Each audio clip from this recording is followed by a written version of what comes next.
Hola, muy buenas.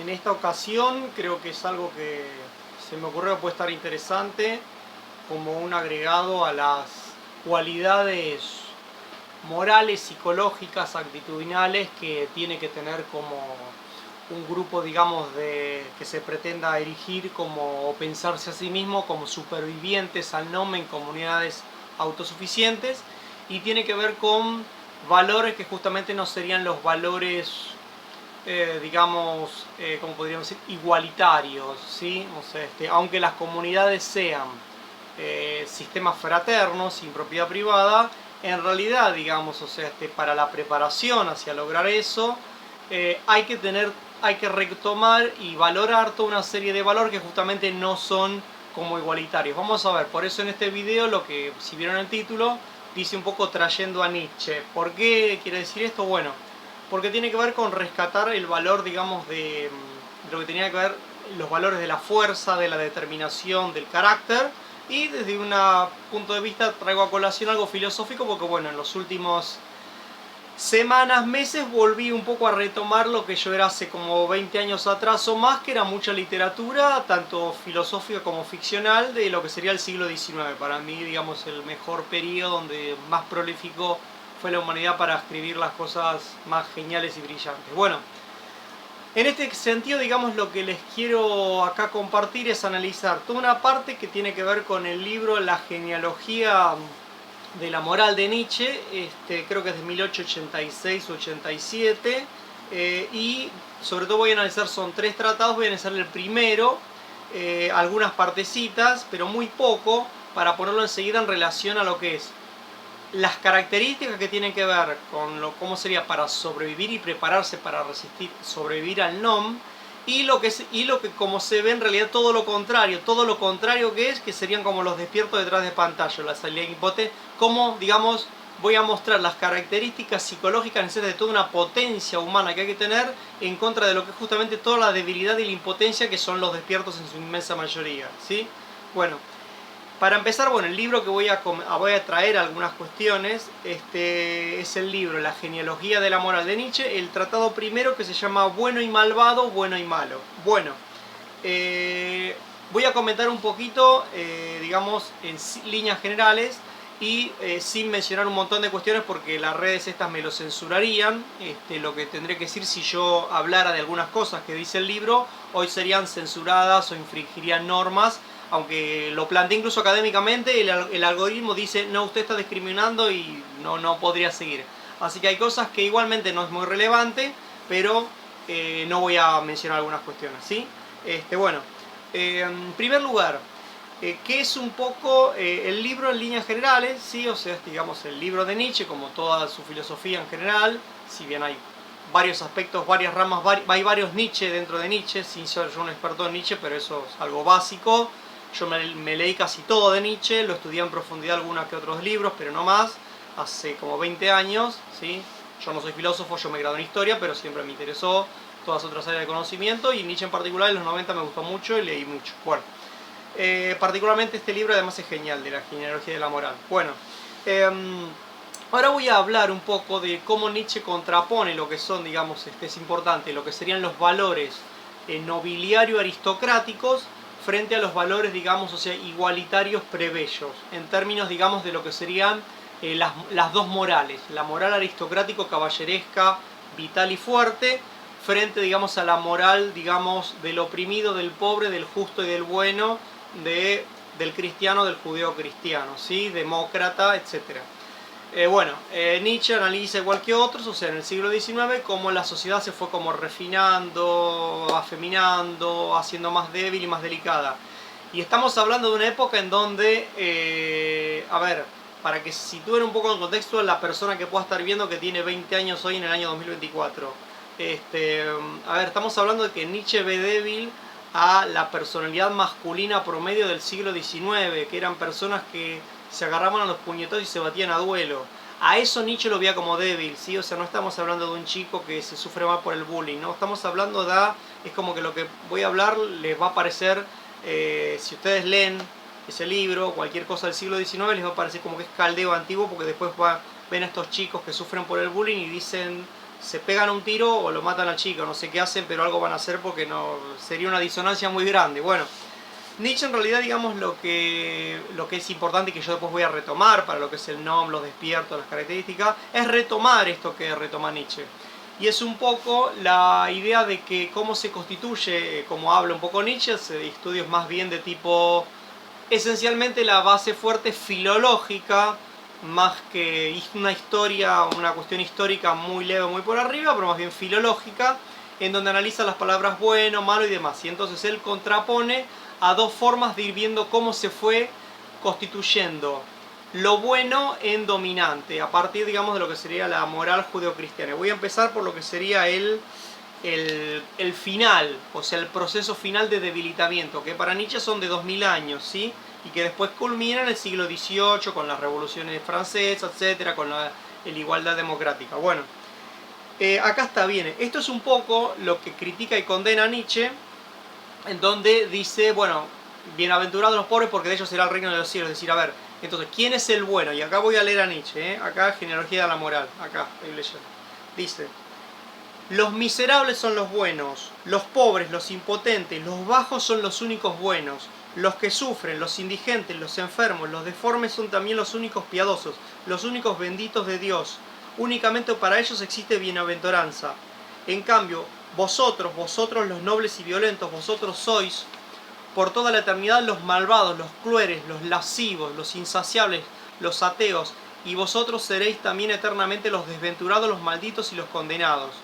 Bueno, eso sería un poco, lo que acabo de leer sería como que es el ideal de el ideal judeocristiano de la bondad, ¿sí? O sea, y entonces ahora voy a contrarrestar cómo supuestamente, vuelvo a leer a Nietzsche, como a sí mismos y esto es importante porque lo voy a retomar después, es decir, definir lo bueno a partir de uno mismo y de la propia fortaleza, y no de porque si es justo, o sea, lo que voy a tratar de decir es que, adelantando, es que lo importante es que para poder sobrevivir al NOM y armar comunidades tenemos que valorarnos a nosotros como muy fuertes o capaz de ser muy fuertes, no como débiles que huyen. Si nosotros nos vemos a nosotros como débiles que huyen, ya nos estamos parando en una posición de derrota de antemano, justamente. Bueno, ahora vamos a ver la segunda parte.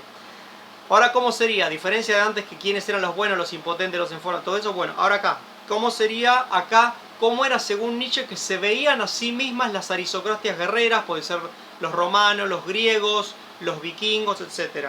Bueno, acá dice, y voy a leer, dice: los bien nacidos se sentían a sí mismos cabalmente como los felices. Ellos no tenían que construir su felicidad artificialmente y a veces persuadirse de ella, mentírsela, mediante una mirada dirigida a sus enemigos.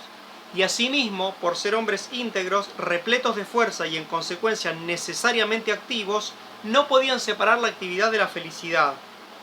Después acá está: todo esto muy a contraposición a la felicidad al nivel de los impotentes, de los oprimidos, de los llagados por sentimientos venenosos y hostiles, en los cuales la felicidad aparece esencialmente como narcosis, aturdimiento, quietud, paz, sábado, distensión, sábado saben del sábado, distensión del ánimo y relajamiento de los miembros. Es decir, que la felicidad está asociada en los sectores oprimidos, al ideal plebeyo, a lo pasivo y no a lo activo, ¿sí? Bueno,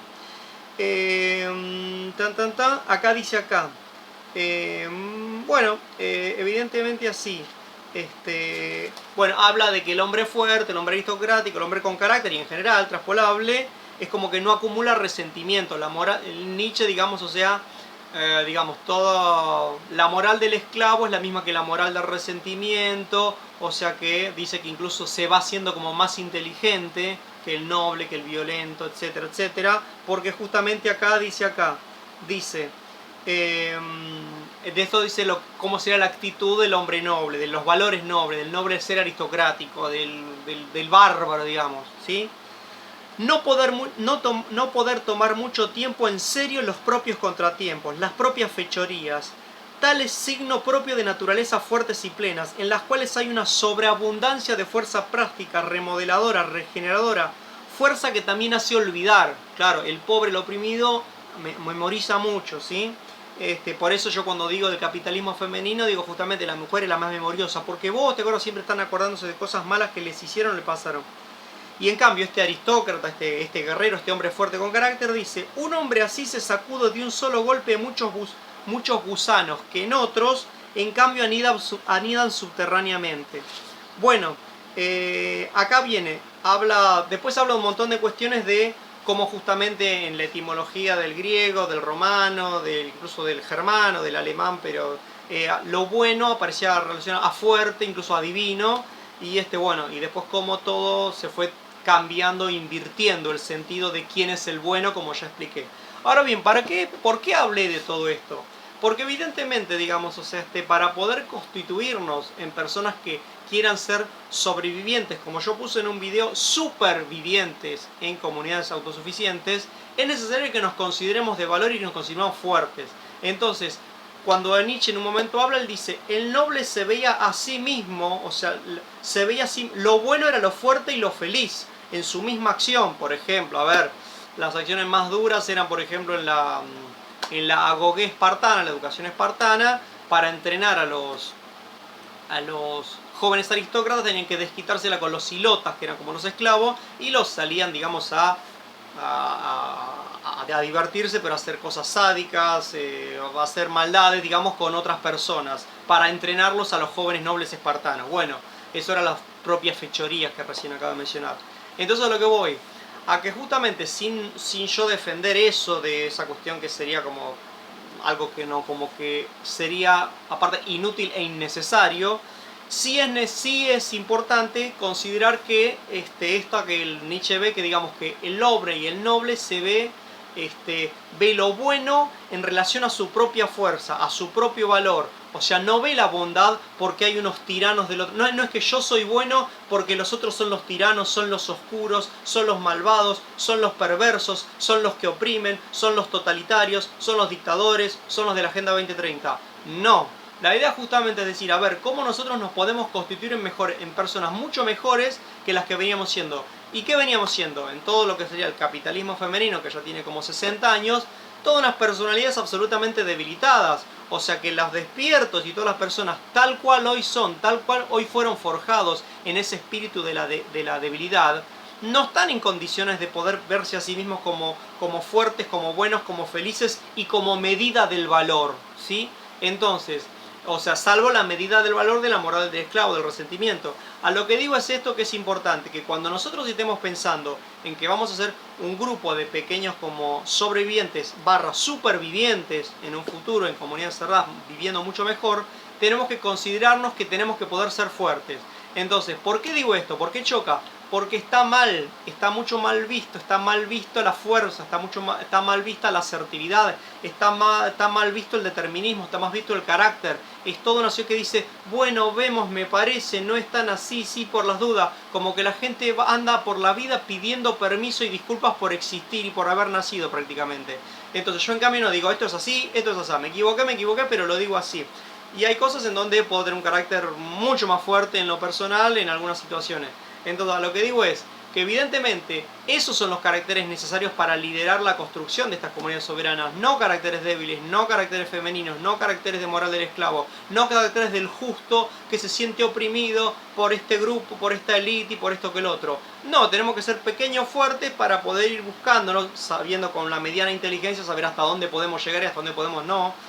Pero evidentemente me parece que es muy importante considerar que esta revaloración que hago de la valoración de la fuerza, de la felicidad, de cierta despreocupación por las cosas y no andar siempre carburando, reflexionando, resintiendo, haciendo con resentimiento, es lo que nos va a permitir ser expansivos. Entonces por eso digamos, bueno, quise traer a colación todo esto que tiene que ver con lo que menciona Nietzsche en el tratado primero de su genealogía de la moral, para ver cómo es muy importante y fundamental que por lo menos el grupo dirigente en la construcción de esta comunidad sean un grupo claramente de varones muy asertivos, dispuestos a hacer un montón de cosas, que tengan justamente algo de ese carácter noble, guerrero, aristocrático, que se veía a ellos mismos como la medida de lo bueno y la medida de las cosas y la medida del valor, en tanto eran fuertes y felices. En cambio, si lo bueno está asociado a ser oprimido e infeliz, no importa si es porque sea el obrero oprimido por el capitalista o el ciudadano oprimido por la élite, no importa, es una visión del resentimiento y del oprimido, que busca una justicia que no se sabe dónde lavar. Y me parece que la justicia la tenemos que hacer por nosotros mismos. En principio, hacernos justicia a nuestra propia valoración como seres humanos de valor, con capacidad de mucha fuerza y de mucha acción, independientemente de lo que la inmensa masa de los oprimidos piense. Ahora bien, ¿por qué esto? Porque vamos a sobrevivir una minoría, y esa minoría tiene que ser en líneas generales mucho más aguerrida que la masa pasiva que va a perecer. Así que bueno, espero que de modo caótico, pero que esto les haya servido, se hayan entendido las relaciones entre la parte teórico-filosófica que leí, entre lo que yo pienso, entre los caracteres necesarios para sobrevivir al NOMI, etc. ¿Sí? Así que bueno, espero que les haya aportado, que tengan buena noche, buen día, buena tarde, hasta luego.